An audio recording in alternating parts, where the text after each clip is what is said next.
vous a On y est! on vous a On y est! Le concocté meilleur moment du stream! une voilà, Le là meilleur là, moment du vraiment, clippez vraiment, ça! Clippez ça! clippez ça, vraiment. Là, mettez le son, on vous a la dernière fois, on vous avait fait un montage, qui était trop long et que personne n'a Oh, regardé sur YouTube. Là, on vous a fait un générique pour notre séquence Oussama, Amar, et ouais. donc on a appelé ça la Oussamage.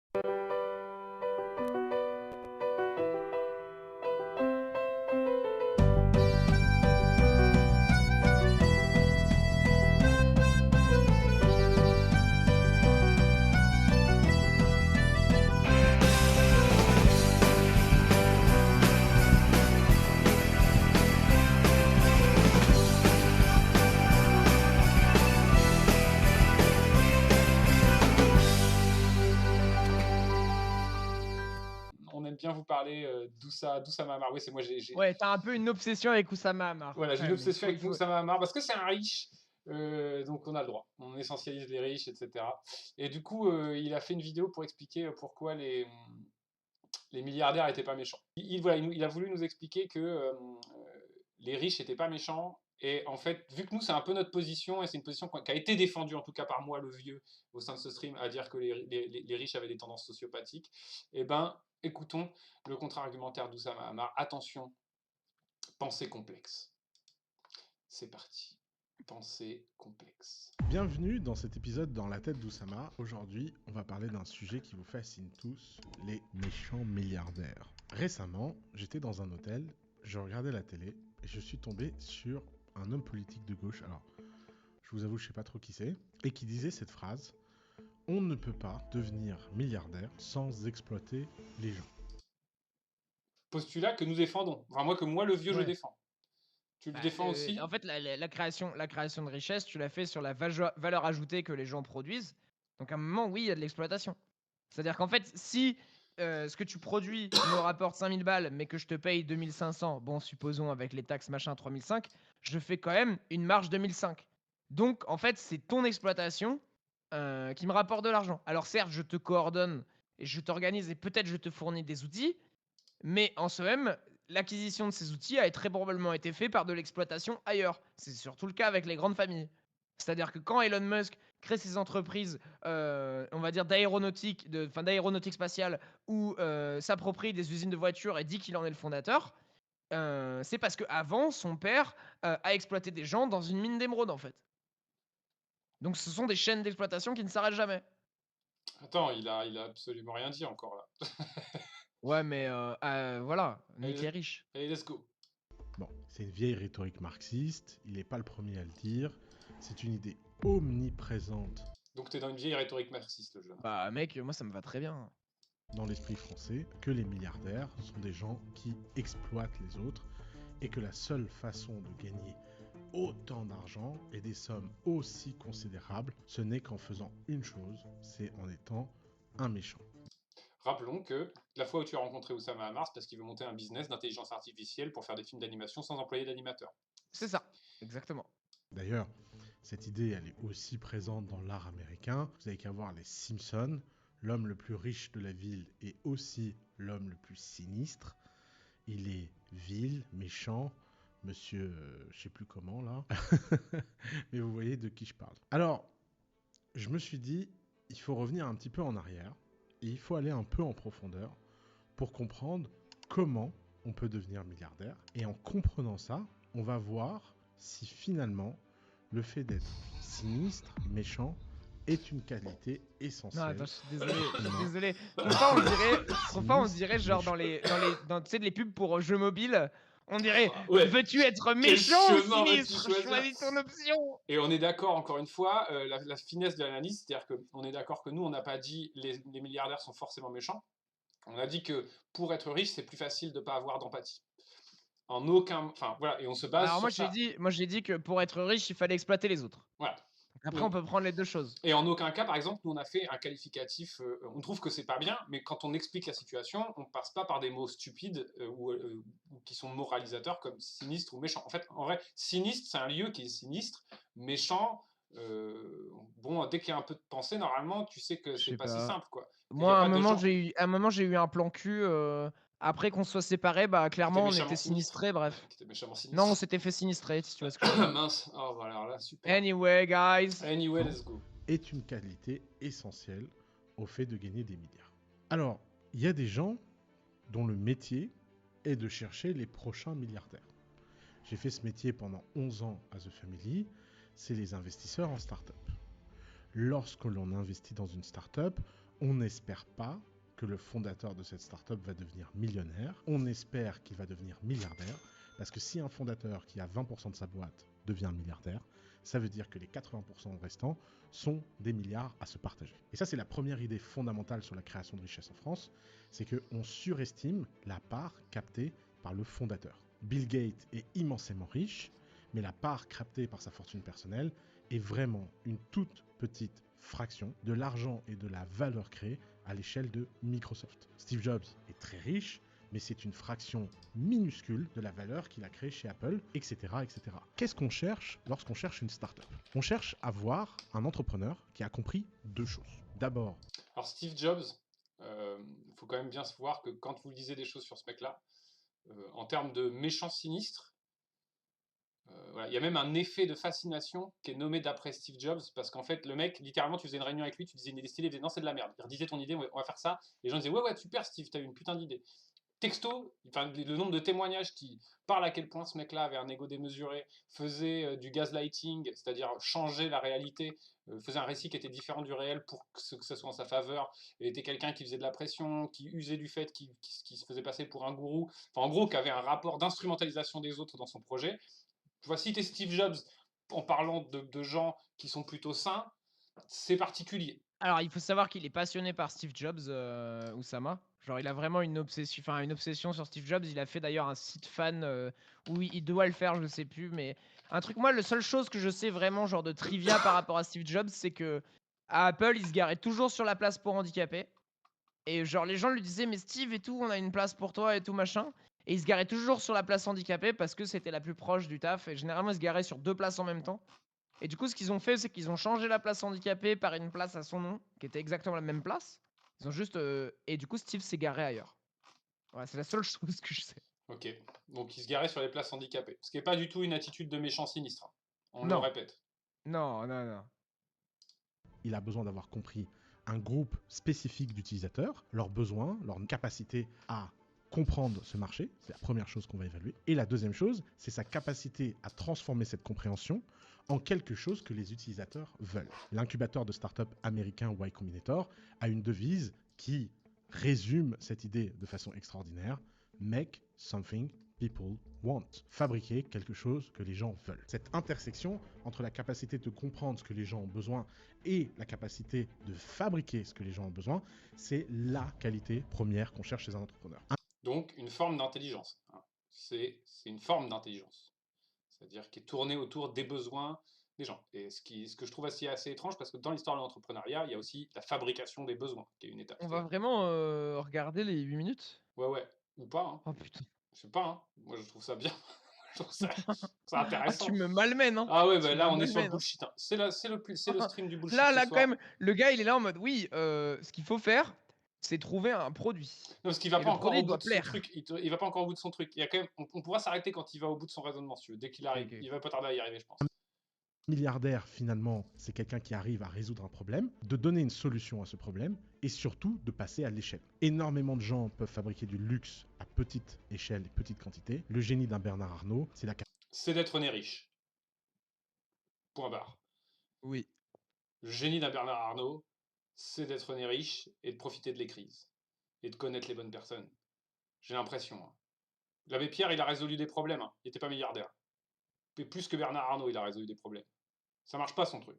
capacité de produire ça à très grande échelle. C'est si dur de devenir milliardaire, c'est si dur de faire quelque chose de véritablement ambitieux, pour la simple raison qu'on n'est jamais certain du passage à l'échelle. Le passage à l'échelle peut être prévu, imaginé, mais tant qu'il n'a pas été réalisé et concrètement exécuté, c'est extrêmement dur de savoir si on va le réussir. C'est pour ça que ce qui est intéressant, c'est que la plupart des milliardaires de ce monde, qui se sont fabriqués eux-mêmes, ont commencé dans un petit marché qui n'intéressait pas grand monde. Steve Jobs, en 1976, lorsqu'il lance Apple et déclare qu'il va faire des ordinateurs personnels, tout le monde s'en fout. Lorsque Mark Zuckerberg lance les réseaux sociaux sur les campus américains, tout le monde s'en fout. Pourquoi tout le monde s'en fout? Tout simplement parce que ça n'a pas l'air d'être des idées grandioses. Mais dans le cas d'un Steve Jobs et dans le cas d'un Mark Zuckerberg, leur capacité tous les deux à C'est chelou, non? Je crois que tout le monde s'en foutait pas, moi. Enfin, j'ai l'impression que dès que Zuckerberg il a commencé à faire ça, enfin, quand tu regardes l'histoire de Zuckerberg, genre ça a marché direct sur son campus, c'est-à-dire que tout de suite tout le monde a kiffé. Et ensuite, il y a des mecs qui ont voulu le faire en vrai, il a volé leur idée, parce que c'est ce qui s'est passé. Enfin, il a volé leur idée.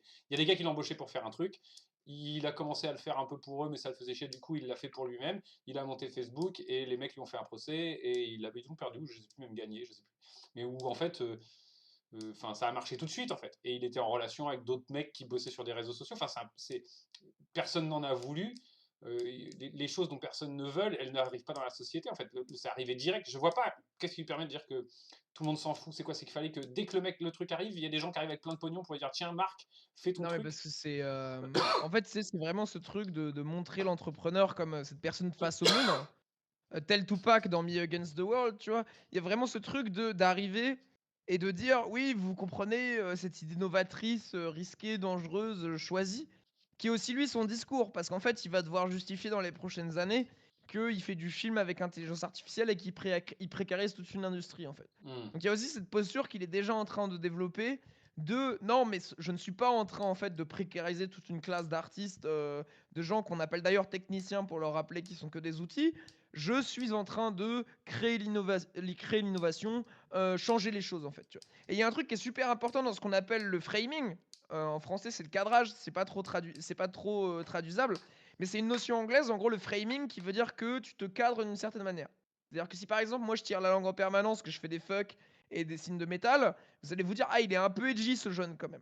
Bah là, Oussama Hamar, il est en train de faire ça. En fait, il est en train de peindre des gens qui sont des adversaires des autres, qui sont un peu des innovateurs incompris, des gens perdus. Parce que lui, ça va justifier son discours et sa posture, en fait, après.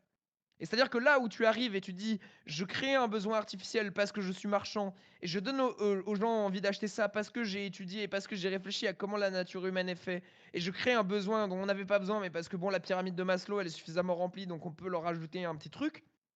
Ben en fait, tu arrives en disant, je brave les choses, je casse tout, et je révolutionne l'univers, qui est quand même un discours qui, pour ta dissonance cognitive, t'aide à aller mieux, quoi. Ouais, ouais. Mais on va arriver bientôt au bout de son raisonnement. De toute façon, ça on y va. Parce que c'est riche, hein, c'est complexe comme pensée. réaliser un qui va émerveiller leurs clients, va leur donner la puissance, le bouche à oreille et la viralité qui leur permettra d'atteindre la prochaine étape. Et de ce point de vue-là, vous avez besoin chez les fondateurs de plusieurs caractéristiques humaines extrêmement rares. Et l'une d'elles, c'est l'authenticité. Quand Steve Jobs ou Mark Zuckerberg se lancent, les domaines auxquels ils s'attardent et qu'ils s'attachent ne sont pas des domaines hype. Ce ne sont pas des domaines qui font rêver les gens. Lorsque Mark Zuckerberg lance un réseau social, les réseaux sociaux sont déjà extrêmement passés de mode. Lorsque Steve Jobs se lance dans l'ordinateur personnel, personne ne peut imaginer que qui que ce soit a besoin d'un ordinateur personnel. Non, Mais ce que Steve Jobs va avoir, c'est une compréhension extrêmement profonde de ses utilisateurs. C'est de pouvoir rentrer dans la tête des utilisateurs tellement profondément qu'il va même comprendre ce dont ils ont besoin et ce dont ils en ont envie, alors qu'ils n'en ont même pas conscience eux-mêmes. Et finalement, c'est ça un fondateur. C'est quelqu'un d'un peu idéaliste, qui a une vision assez claire de ce qu'il essaie de construire, qui n'a pas peur de changer cette vision en fonction des feedbacks qu'il reçoit de la réalité. Il est capable d'updater cet idéalisme par rapport aux faits, un peu comme un scientifique qui essaye de découvrir la vérité derrière une théorie expérimentalement. On est d'accord qu'il nous a mis Jeff Bezos, quoi, qui est littéralement un méchant de James Bond, hein, qui est genre, qui nous a mis une image de Jeff Bezos pour dire les mecs sont Il pas s'est des fait méchants cuck par sinistres. DiCaprio d'ailleurs. Ah, ça c'est cool. Jeff Bezos qui s'est fait cuck par DiCaprio quand même. Pourquoi? Alors ça, si vous avez jamais suivi, c'est incroyable. C'est quoi cette histoire? En fait, il y a une photo de la femme de Jeff Bezos super souriante qui est sortie il y a quelques années où en gros elle était avec DiCaprio et elle était super contente de rencontrer DiCaprio quoi. Et Jeff ensuite a tagué DiCaprio sur Twitter ou je sais plus quel réseau et lui a dit ah, salut DiCaprio, tu veux aller te promener là? Et en fait, je lui envoie la photo genre genre d'une crevasse. Et en fait, il a implicité à plusieurs moments vouloir tuer DiCaprio parce que genre il a parlé à sa meuf. Bon, bien sûr, ils se sont séparés peu après, lui et sa femme. Donc, tu DiCaprio. t'es fait cuck par DiCaprio, tu vois. Ouais, enfin vraiment, Euh, moi je trouve ça ouf de faire une vidéo et de dire les milliardaires sont pas sinistres et de mettre Jeff Bezos, parce que Jeff Bezos, quand même, le type, il y a ces trucs où il y a les Mais c'est ses Amazon. employés qui se pissent dessus, Ouais, quoi. Amazon, Et ses c'est employés vraiment le niveau ultime de l'exploitation et de la souffrance humaine. Genre, il y a des images quand même incroyables des centres Amazon dans des bidonvilles où, genre, t'as plein de gens qui crèvent la dalle et t'as un gros truc Amazon avec plein de colis qui valent plein de thunes dedans et des gens qui sont exploités à l'intérieur. Enfin, il y a vraiment un truc où c'est un peu contre son camp, quoi, comme question, quoi. En fait, le gars passe plus là son temps à nous expliquer que les mecs sont capables d'être intelligents. Et en fait, il essaye de nous faire comme tu dis, il nous fait un autre cadrage de ce qu'est un marketing, en fait. C'est-à-dire qu'en fait, il est en train de nous dire, voyez, en fait, finalement, c'est des gens qui sont capables de comprendre le public cible et de proposer à un public cible des choses à un moment, à un instant T. En plus, ce qu'il dit sur les réseaux sociaux passés de mode, c'est quand même assez douteux parce que je crois qu'il y avait quand même, Bah, il y avait MySpace à l'époque était banger, hein, bah quand ouais, il y même. avait quand même pas mal de trucs qui étaient en pleine évolution, c'était un truc qui arrêtait pas de bouger, et quand il parle de Steve Jobs et des ordinateurs personnels, bah il y avait quand même aussi, l'informatique était en train d'évoluer en fait. Le mec Non, est mais arrivé c'est-à-dire à un moment et il que. a proposé une formule à un certain moment où c'était déjà le cas. C'est pas comme quelqu'un qui arrive et qui propose un progrès dont tout le monde se fout, comme le Minitel, vous voyez, par exemple, hein, l'internet était français et c'était le Minitel avant. Bon allez, on finit parce qu'il arrive sur Ouais, son on truc finit. là.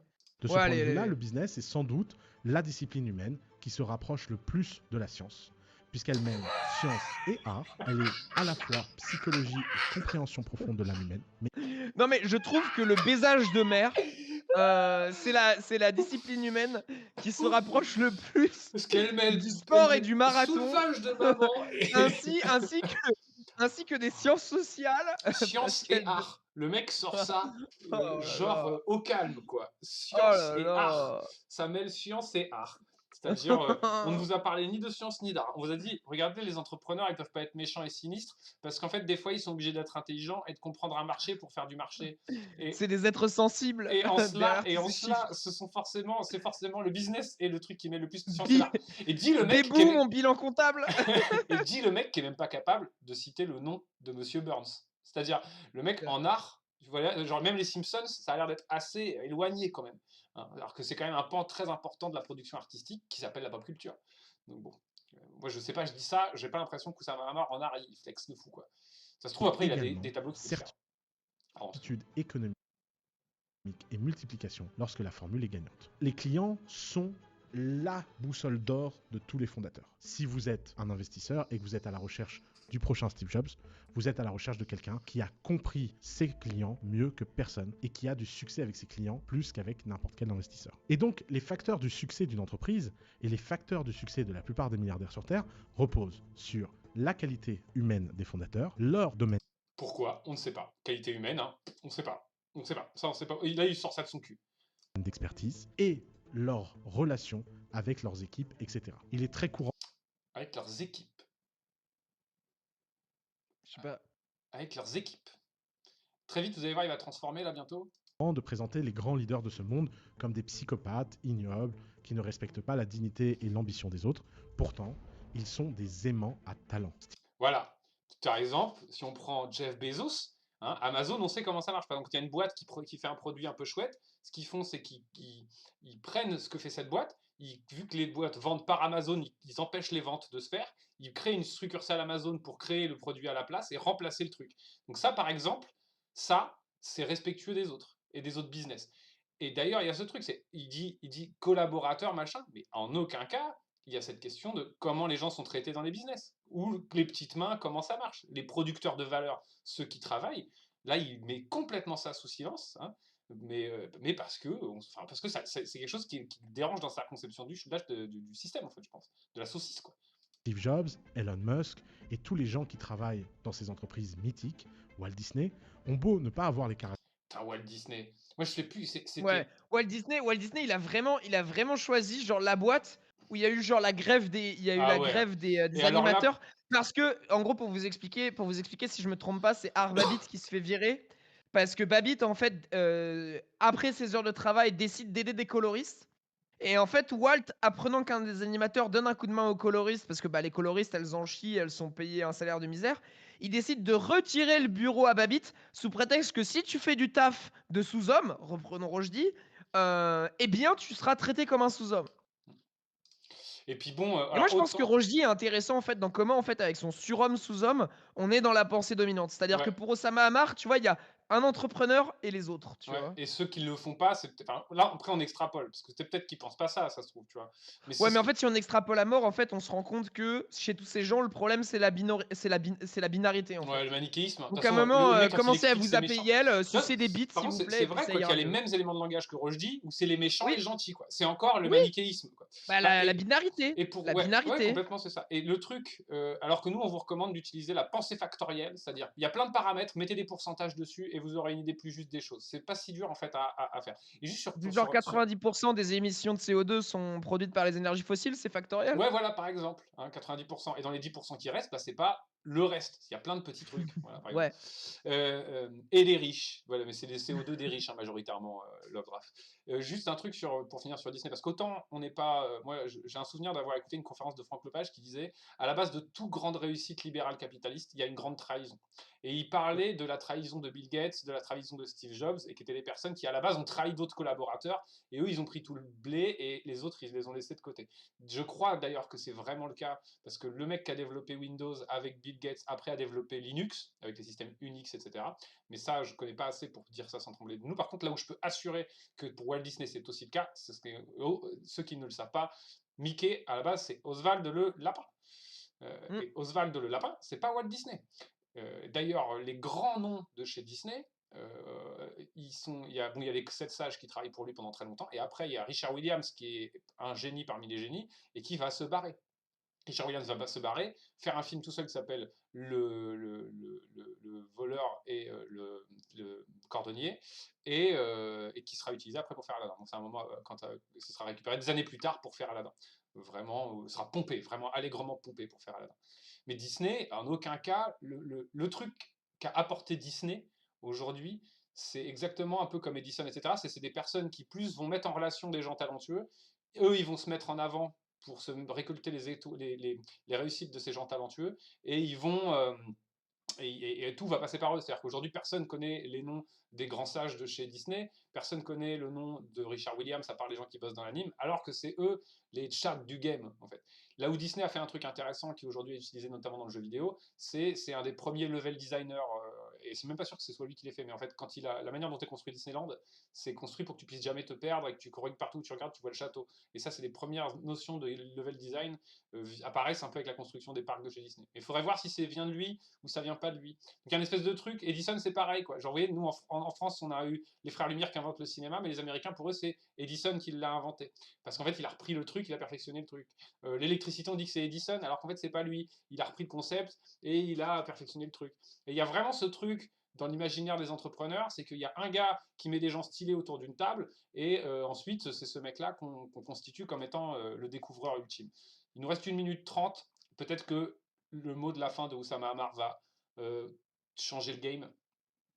Caractères les plus simples du monde. Ils sont de véritables aimants à talent, et cette capacité magnétique qu'ils ont à amener les gens les plus brillants et les plus intelligents du monde à travailler pour leur entreprise explique en grande partie leur succès. Si un fondateur se comporte mal avec ses clients, alors qu'il n'est pas encore en monopole, alors qu'il n'est pas encore une grande entreprise, ses utilisateurs partent. Et c'est pour ça que finalement, au fond... Voilà, donc ce qu'il dit, c'est si tu maltraites tes clients, tu peux pas être méchant avec tes clients. Ouais, mais c'est les clients. Cette phrase... Ouais, mais par contre, rien ne dit que tu peux pas être méchant avec tes employés sous-payés. Être gentil est la meilleure façon de gagner à long terme, est sans doute vrai, tout simplement à cause de la menace du fait que les utilisateurs ne resteront pas si vous vous comportez mal avec vos clients. Et d'ailleurs, il y a une règle quand même dans l'entrepreneuriat qui contredit ça, le trust. C'est-à-dire que s'il y a un business où tu es le seul à fournir un service qui est devenu indispensable, t'en as rien à foutre de maltraiter tes clients, en fait. T'en as rien à foutre. Genre, par exemple, dans la 3D, pendant très longtemps, Autodesk s'est mis à acheter tous les logiciels de 3D. Ça fait des années qu'ils mettent pas à jour leurs services, et tout le monde est au courant de centaines de défauts dessus. Et là, depuis qu'il y a un autre logiciel, et donc personne ne pouvait rien y faire, personne ne pouvait aller ailleurs, parce que c'était les seuls qui proposaient le service. Depuis qu'il y a maintenant Blender, bah, Les parts qu'a Autodesk dans la production de 3D commencent à descendre, et celle de Blender, qui est un logiciel open source, commence à monter. Donc il y a aussi ce truc, c'est qu'il y a plein de paramètres qui fait que, bah si, en fait. Et on voit d'ailleurs que s'il n'y a rien qui oblige une entreprise ou des entrepreneurs à un moment faire quelque chose qui va dans le sens des gens, ils ne le feront pas. Quand il y a le confort et que tu as le trust des trucs, tu vas pas faire de l'amélioration. Bah, Blizzard, ils étaient assis sur une montagne d'or, il y avait le camarade qui en parlait dans le chat, Blizzard était assis sur une montagne d'or, ils avaient leur licence que personne d'autre ne pouvait faire et peuvent utiliser, ils peuvent Ils faire ont ce qu'ils copié veulent. Team Fortress. Ils ont copié Team Fortress, mais ils ont. Par exemple, Nintendo fait toujours le même jeu quand ils font Pokémon. Il n'y a que eux qui ont le droit de le faire. Ils peuvent continuer à faire le même jeu Pokémon encore et encore. De toute façon, ce sont les seuls qui peuvent fournir ce service. Donc, ils n'ont aucun besoin de bien traiter leurs clients, c'est-à-dire en voulant faire des essais, près des prises de risques, en renouvelant la licence. Marvel, et on le voit dans la production de produits culturels, c'est flagrant. Quand il y a des propriétaires intellectuels et que vous êtes les seuls à pouvoir fournir un service, vous n'êtes pas obligé de satisfaire vos clients. Vous avez juste Mais là, c'est parce que besoin. tu as le monopole, donc Bah ouais. tu es d'accord avec lui. Mais quand tu as le monopole, en fait, lui, ce qu'il dit, c'est que vu qu'il y a les clients, tu es obligé d'être cool. Sauf qu'en fait, sauf si tu as le Non, monopole. il a dit tant que t'as pas le monopole.